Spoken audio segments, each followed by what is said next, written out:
ಗೆಳೆಯರೆ, ಗ್ರಾಮ ಸ್ವರಾಜ್ಯ ಮೀಡಿಯಾಗೆ ಸ್ವಾಗತ ಸುಸ್ವಾಗತ.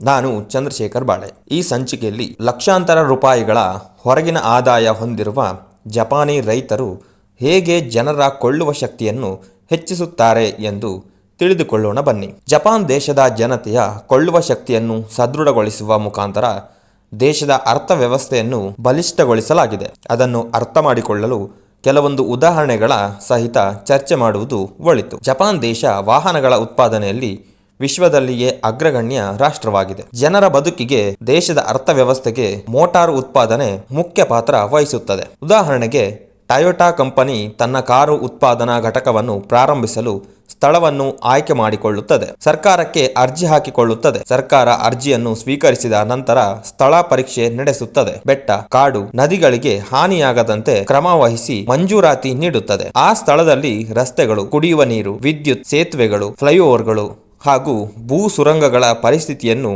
ಪರಿಶೀಲಿಸಿ ಅಗತ್ಯ ಭೂಮಿಯನ್ನು ಒದಗಿಸಲು ಖಾಸಗಿ ಭೂಮಿಯನ್ನು ಸ್ವಾಧೀನಪಡಿಸಿಕೊಳ್ಳುವ ಹಾಗೂ ಸರ್ಕಾರಿ ಭೂಮಿಯ ಮಂಜೂರಾತಿಯ ಪ್ರಶ್ನೆಗಳೆಲ್ಲವನ್ನು ಕ್ರೋಢೀಕರಿಸಿ ಟೊಯೋಟಾ ಕಂಪನಿಯ ಜೊತೆ ನಿರ್ದಿಷ್ಟ ಜವಾಬ್ದಾರಿಯನ್ನು ಹೊತ್ತ ಅಧಿಕಾರಿಗಳು ಚರ್ಚೆ ನಡೆಸುತ್ತಾರೆ. ಕಂಪನಿ ತನ್ನ ಉತ್ಪಾದನೆಯನ್ನು ಪ್ರಾರಂಭಿಸಲು ಸಮಯ ನಿಗದಿಪಡಿಸಿಕೊಳ್ಳುತ್ತದೆ. ಅಗತ್ಯವಿರುವ ಎಲ್ಲ ಮೂಲಸೌಕರ್ಯಗಳನ್ನು ರೂಪಿಸುವಲ್ಲಿ ಟೊಯೋಟಾ ಕಂಪನಿಯ ಪಾಲುದಾರಿಕೆ ಹಾಗೂ ಜವಾಬ್ದಾರಿಯನ್ನು ಪರಿಗಣಿಸಿ ಸರ್ಕಾರ ಮೂಲಸೌಕರ್ಯ ನಿರ್ಮಾಣ ಮಾಡಲು ಯೋಜನೆ ರೂಪಿಸುತ್ತದೆ. ಇಂತಹ ಯೋಜನೆ ರೂಪಿಸುವಾಗ ಮುಖ್ಯ ವಿಷಯವೇನೆಂದರೆ ಟೊಯೋಟಾ ಕಂಪನಿ ಎಷ್ಟು ಜನರಿಗೆ ಉದ್ಯೋಗವನ್ನು ನೀಡುತ್ತದೆ ಅಷ್ಟು ಜನರ ಲಭ್ಯತೆ. ಸುತ್ತಮುತ್ತಲಿರುವ ಗ್ರಾಮದ ಜನರನ್ನು ಸೇರಿಸಿಕೊಂಡು ಉಳಿದವರನ್ನು ಹೊರಗಡೆಯಿಂದ ನೇಮಕಾತಿ ಮಾಡಲಾಗುತ್ತದೆ. ಟೊಯೋಟಾ ಕಂಪನಿಯ ಸ್ಥಾಪನಾ ಸ್ಥಳದಿಂದ ಹೆದ್ದಾರಿಗೂ ವಿಮಾನ ನಿಲ್ದಾಣಕ್ಕೂ ಹಡಗುಕಟ್ಟೆಗೂ ಸಂಪರ್ಕ ರಸ್ತೆಗಳನ್ನು ನಿರ್ಮಾಣ ಮಾಡುವಾಗ ಆ ಮಾರ್ಗ ಮಧ್ಯದಲ್ಲಿ ಬರುವ, ಅಕ್ಕಪಕ್ಕದಲ್ಲಿ ಬರುವ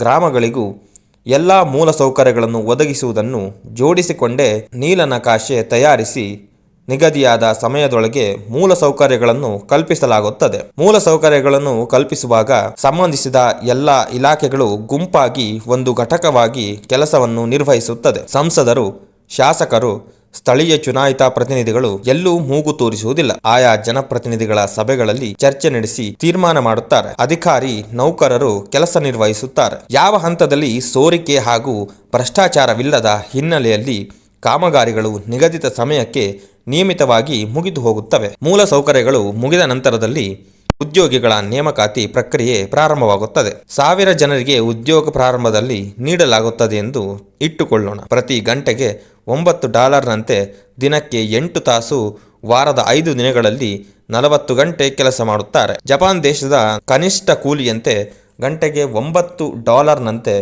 8 ಗಂಟೆಗೆ $72 ಕನಿಷ್ಠ ಕೂಲಿ ಇದ್ದು, ತಂತ್ರಜ್ಞಾನ ಹೊಂದಿದವರಿಗೆ, ಇಂಜಿನಿಯರ್ಗಳಿಗೆ ಪ್ರತಿ ಗಂಟೆಗೆ $15ರಿಂದ $20 ವರೆಗೂ ವೇತನವನ್ನು ಪರಿಗಣಿಸಲಾಗುತ್ತದೆ. ಸಾಮಾನ್ಯ ದರದಲ್ಲಿ ಕನಿಷ್ಠ ಕೂಲಿ $72, ಒಂದು ವಾರದ ಕೂಲಿ 40 ಗಂಟೆಗೆ $360ನಂತೆ ರೂಪಾಯಿಗಳಲ್ಲಿ 25,000, ತಿಂಗಳಿಗೆ 5 ವಾರವಿದ್ದಲ್ಲಿ 1,25,000 ಒಬ್ಬರಿಗೆ ನೀಡಲಾಗುತ್ತದೆ. ಒಂದು ಗ್ರಾಮದಲ್ಲಿ 100 ಜನರಿಗೆ ಕೆಲಸ ಒದಗಿಸಿ 10 ಗ್ರಾಮಗಳಲ್ಲಿರುವ 1000 ಜನರಿಗೆ ಕೆಲಸ ಹಂಚಿಕೆ ಮಾಡಿ ಲೆಕ್ಕ ಹಾಕುವಾಗ ಪ್ರತಿ ತಿಂಗಳಿಗೆ ಪ್ರತಿ ಗ್ರಾಮಕ್ಕೆ 1.25 ಕೋಟಿ ಹಣ ಜನರ ಕೈ ಸೇರುತ್ತದೆ.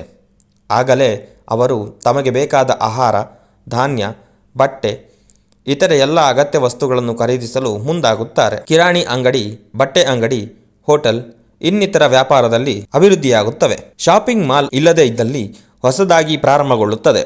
ಈ ರೀತಿ 10 ಗ್ರಾಮಗಳಲ್ಲಿ ಪ್ರತಿ ತಿಂಗಳು 10 ಕೋಟಿಗಿಂತಲೂ ಹೆಚ್ಚಿನ ವ್ಯಾಪಾರ ಪ್ರಾರಂಭವಾಗುತ್ತದೆ. ಅಂದರೆ ವ್ಯಾಪಾರಿಗಳು 10 ಕೋಟಿ ಮೌಲ್ಯದ ವಸ್ತುಗಳನ್ನು ಹೊರಗಡೆಯಿಂದ ಖರೀದಿಸುತ್ತಾರೆ. ಅಂದರೆ ಅಂತಹ ವಸ್ತುಗಳನ್ನು ಉತ್ಪಾದನೆ ಮಾಡುವ ಕಂಪನಿಗಳು ಹೆಚ್ಚೆಚ್ಚು ಉತ್ಪಾದನೆ ಮಾಡುತ್ತವೆ. ಹೆಚ್ಚೆಚ್ಚು ವಸ್ತುಗಳನ್ನು ಜನರು ಖರೀದಿಸುವಂತಾದಲ್ಲಿ ಕಾರ್ಖಾನೆಗಳು ಹೆಚ್ಚು ಉತ್ಪಾದನೆ ಮಾಡಲು ಹೆಚ್ಚೆಚ್ಚು ಜನರಿಗೆ ಹೊಸದಾಗಿ ಉದ್ಯೋಗಗಳನ್ನು ನೀಡುತ್ತಾ ಹೋಗುತ್ತವೆ. ಇಂತಹ 1000 ಜನರ ಪಗಾರ ಹೆಚ್ಚುವಾಗ ತಿಂಗಳಿಗೆ ಒಬ್ಬರಿಗೆ 2-3 ಲಕ್ಷ ಸಿಗುವಂತಾದಲ್ಲಿ ಪ್ರತಿ ಗ್ರಾಮದಿಂದಲೂ 2-3 ಕೋಟಿ ರುಗಳ ವ್ಯಾಪಾರವಾಗುತ್ತದೆ. ಅಂತಹ ವಸ್ತುಗಳನ್ನು ಉತ್ಪಾದಿಸುವ ಕಂಪನಿಗಳು ಹುಟ್ಟಿಕೊಳ್ಳುತ್ತವೆ. ಹೆಚ್ಚೆಚ್ಚು ಜನರಿಗೆ ಉದ್ಯೋಗಗಳು ಲಭ್ಯವಾಗುತ್ತವೆ. ಅವರಿಗೆ ಪಗಾರ ಸಿಕ್ಕು ಅವರು ಆ ಹಣ ವೆಚ್ಚ ಮಾಡುತ್ತಾರೆ. ಮತ್ತೆ ವಸ್ತುಗಳಿಗೆ ಬೇಡಿಕೆ ಹೆಚ್ಚಾಗುವಾಗ ಕೈಗಾರಿಕಾ ಅಭಿವೃದ್ಧಿಯಾಗುತ್ತದೆ. ಕೈತುಂಬ ಸಂಬಳ ಸಿಕ್ಕಾಗ ತಮ್ಮ ದಿನದ ಅಗತ್ಯಗಳ ಜೊತೆ ಬೈಸಿಕಲ್, ಮೋಟಾರ್ ಬೈಕ್ ಹಾಗೂ ಕಾರ್ಗಳನ್ನು ಖರೀದಿಸುತ್ತಾರೆ. ಕೆಲವರು ಮನೆ ರಿಪೇರಿ ಹಾಗೂ ಮನೆ ಕಟ್ಟುವ ಕೆಲಸದಲ್ಲಿ ಹಣವನ್ನು ವಿನಿಯೋಗಿಸುತ್ತಾರೆ. ಆಗ ವಾಹನಗಳಿಗೆ ಬೇಡಿಕೆ ಹೆಚ್ಚಾಗುತ್ತದೆ. ವಾಹನ ಉತ್ಪಾದನಾ ಕಂಪನಿಯ ಉದ್ಯಮ ಅಭಿವೃದ್ಧಿಯಾಗುತ್ತದೆ. ಅದೇ ರೀತಿ ಮನೆ ಕಟ್ಟುವ ಸಾಮಾನುಗಳ ಉತ್ಪಾದನಾ ಕಂಪನಿ ಅಭಿವೃದ್ಧಿ ಹೊಂದುತ್ತವೆ. ಆಗಲೂ ಹೆಚ್ಚೆಚ್ಚು ಜನರಿಗೆ ಉದ್ಯೋಗಗಳು ಲಭ್ಯವಾಗುತ್ತವೆ. ಇದೇ ಮಾದರಿಯಲ್ಲಿ ಸಾವಿರಾರು ಕಾರ್ಖಾನೆಗಳು ಜಪಾನ್ ದೇಶದ ಗ್ರಾಮೀಣ ಪ್ರದೇಶದಲ್ಲಿ ಪ್ರಾರಂಭಿಸಲ್ಪಟ್ಟಿವೆ. ಪ್ರತಿ ಕಂಪನಿ ಸಾವಿರಾರು ಜನರಿಗೆ ಪ್ರಾರಂಭದಲ್ಲಿ ಉದ್ಯೋಗ ನೀಡಿದ್ದು, ಅಭಿವೃದ್ಧಿ ಹೊಂದಿದ ನಂತರದಲ್ಲಿ ಒಂದೊಂದು ಕಂಪನಿಯು 10,000 ಜನರಿಗೆ ಕೆಲಸ ನೀಡಿದೆ. 10,000 ಜನರ ಕೈಗೆ ಕೆಲಸ ಸಿಕ್ಕಾಗ ಟೊಯೋಟಾ ಕಂಪನಿಯ ಸುತ್ತಲೂ ವಸತಿ ಸಮುಚ್ಚಯಗಳು, ಮಾಲ್ಗಳು, ಶೋರೂಮ್ಗಳು, ಗ್ಯಾರೇಜ್ಗಳು, ಶಾಲಾ ಕಾಲೇಜುಗಳು ಅಭಿವೃದ್ಧಿಗೊಂಡು ಅದೊಂದು ನಗರವಾಗಿ ಪರಿವರ್ತನೆಗೊಳ್ಳುತ್ತದೆ. ಮೊದಲು ಪಂಚಾಯಿತಿ ಇದ್ದದ್ದು ಈಗ ಪಟ್ಟಣವಾಗಿ, ನಗರಸಭೆಯಾಗಿ